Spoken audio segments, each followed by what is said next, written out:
somebody else would be working on that day that I took off. So I made sure I worked out every single day, and I learned. And I learned really quick. You know, I went from being a white belt in jiu-jitsu to a blue belt about 8 months, just because I worked so hard. You know, I was nonstop. You know, I worked with Kleber Luciano and Joe Morales Silva, and you know, I learned a lot of jiu-jitsu from those guys. It helped. It helped in the beginning of my career. And then as I got better, you know, I moved into working with Fabiano Iha, Dean Lister. Dean Lister is probably one of the best guys that I've ever worked with, and you know, it just made me better. And held on to the title for 5 consecutive fights, defended it 6 times, and I keep working, and it's getting better and better as I go, I guess. And you consider yourself as a purple belt, brown belt, and you train with gi and everything? Well, I've trained with gi a lot, actually. I consider myself around, I don't know, a gold belt, because I have a gold belt. No, I'm joking. That's a joke. I don't know. I've submitted black belts before. I've submitted brown belts a lot. Blue belts are easy to submit. I don't know. I did the Abu Dhabi Submission Championship, and I almost caught Cabrito Medeiros in an arm lock. It was really close, but it's a sport. You know, it's fun. I thrive for it. I thrive to be better. And you know, jiu-jitsu is probably one of the best sports in the world that I've learned from, and I'm thankful for it that Royce Gracie brought it here to the United States. You know, Royce is a guy who I look up to a lot. He's, you know, deep down, I wish I could be like him. You know, he's like the Michael Jordan of jiu-jitsu, and I don't know. Royce Gracie's an awesome guy, and I just try to get better. You know, I see myself probably about a brown belt, you know, maybe a little bit under a black belt, but I can go with black belts. And you know, I guess Ricardo Arona couldn't submit me in Abu Dhabi, so I don't know. Either Cabrito Medeiros, he couldn't even beat me, but you know, I'm good at jiu-jitsu. I almost caught Lyoto Machida in a triangle, and I was like that close to getting him, and he slipped out. Lucky, but it happens. I almost submitted the champion, but hey, it happens, and it just makes me that much more hungry to possibly get a rematch or, you know, get a gold around my waist again. Só que eu fui com tanta sede, aí ele pegou e encaixou triângulo em mim. Aí eu disse, não, agora eu tenho que mostrar minha raça aqui, né? Agora eu vou apagar aqui, mas eu não vou bater. Pô. Ganhei a luta inteira, vou entregar no final, não. Agora vou morrer aqui dentro, sabe? Nessa hora a vontade de sair foi muito maior do que a de entregar. Então por isso que eu saí daquela posição. Chegou a encaixar, encaixou o triângulo e depois foi pro braço. Meu braço ficou doendo 2, 3 dias, ficou doendo meu braço, sabe? Mas, como eu disse aqui, né? O espírito vence a técnica. You know, with triangle, I've always been used to going from triangle to armbar. So that's our drill, and we do it. And I had triangle tight on him, and he lifted and pulled out, and I went to armbar. And I almost had it, but, you know, that shows what type of true champion Lyoto Machida is by not tapping, you know. They really let it break, and I guess I should have held on to the choke a little longer and then put him out to sleep. But next time, I'll be back, man. I'm happy. I'm excited. I was happy I gave such a great fight against him because he's been knocking guys out left and right, so. Yes, and I remember one more memorable and unforgettable moment of this match when he take you down with his knee. How painful was that blow?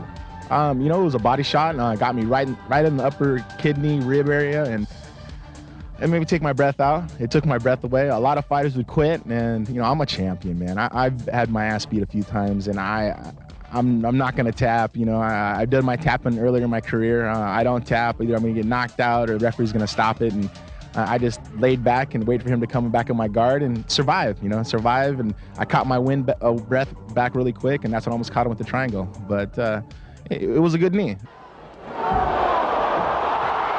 E aí o Tito Ortiz saiu em direção a mim num golpe, eu fui em conjunto, dei uma joelhada nele. Aí pegou exatamente no fígado dele. E ele caiu ali. Eu disse, agora tem que aproveitar, né? You two guys showed a lot of heart. And at that time, Lyoto Machida was unknown and underrated, and now he is the champion. You, as a former UFC champion, how do you see a Brazilian fighter being the #1 of the hardest division of the UFC in this weight class? What do you think about it? You know, I think the belt will change hands many times this year. You know, someone figures out the way to beat Machida is to close him in a corner. Don't let him run away. And a harder puncher would have a great experience against him if he learns how to fight against a southpaw. As people see the way he fights with his left hand forward, and that's a southpaw. And I think Rashad Evans had a problem with that. He wasn't used to fighting against a southpaw. And Machida should be a champion for a while, but you know, if I come back, I'm taking the belt away from him. I'm just talking smack. But you know, we'll see what happens. I think, you know, Anderson Silva's proved it time and time again of how he's great at 185 pounds. Now Machida's at 205, and see if he can prove how great he is. And you know, like I say, I almost caught him in a submission. I can see that you dream about this rematch. And how can corner Lyoto Machida? That's the secret to beat him? Yeah, I really think you gotta cut the ring off. You can't let him get back and forth. His lateral movement's really good, and I think it's just, you gotta throw punches and combinations. It's 1, 2, 3, 4, not just 1, 2. Because you throw 1, 2, and he's already stepped out of the way. And it's timing. It's all timing. You gotta learn how to fight against the southpaw, and you gotta catch him so he doesn't run. So I mean, Machida's champ. You gotta give him his props, and one of the best in the world now. Have you ever seen this kind of style before?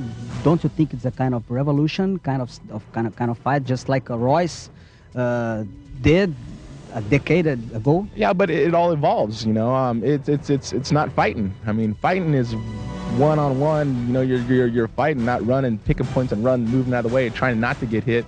It's a fight. You want to get hit. The fans are buying the pay-per-view to watch a fight and try to finish the fight.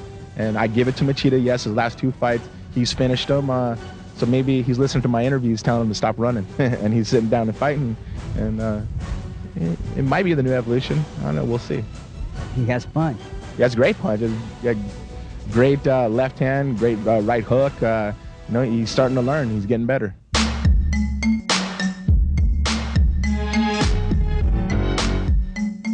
Nowadays, the mixed martial art is appointed one of the most serious and professional sports in the world, with great brands and advertisements and a lot of rules.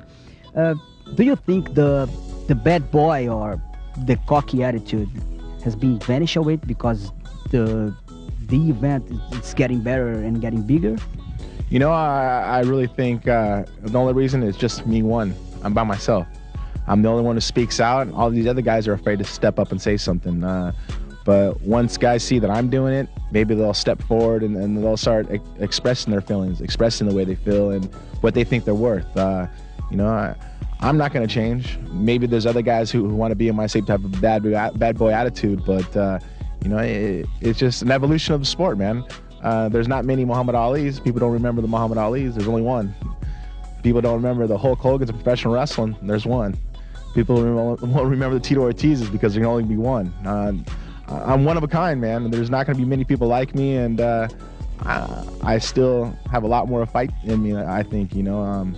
But I'm not going to change. I'm still going to be that aggressive. So when I fight in front of someone, and they're going to know they get their money's worth. The guy who I'm fighting, he knows he's going to get hurt one way or another. If I lose, if I win, he's still going to get hurt no matter what. You know, I'm going to try to.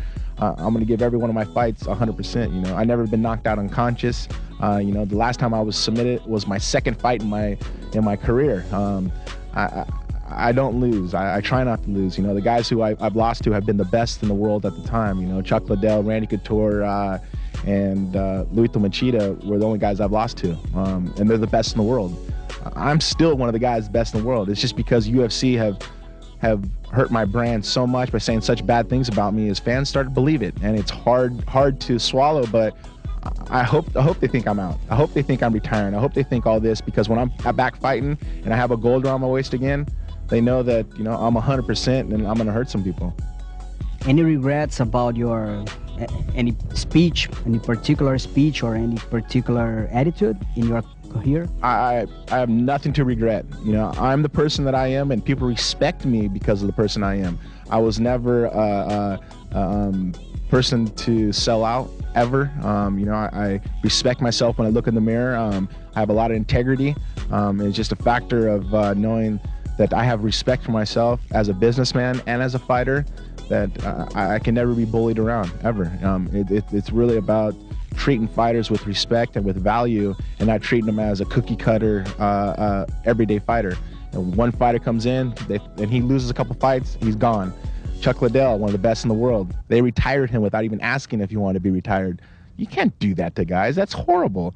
Are they going to do that to Anderson Silva, lose 2 fights in a row? I mean, it's it's bad to see the way take advantage of guys when they get bigger than the company, and you can't let that happen, and they don't. And there's only a few people like me though who will step up and who will keep my brand going. We are about to finish this great interview. Thank you very much to having our crew.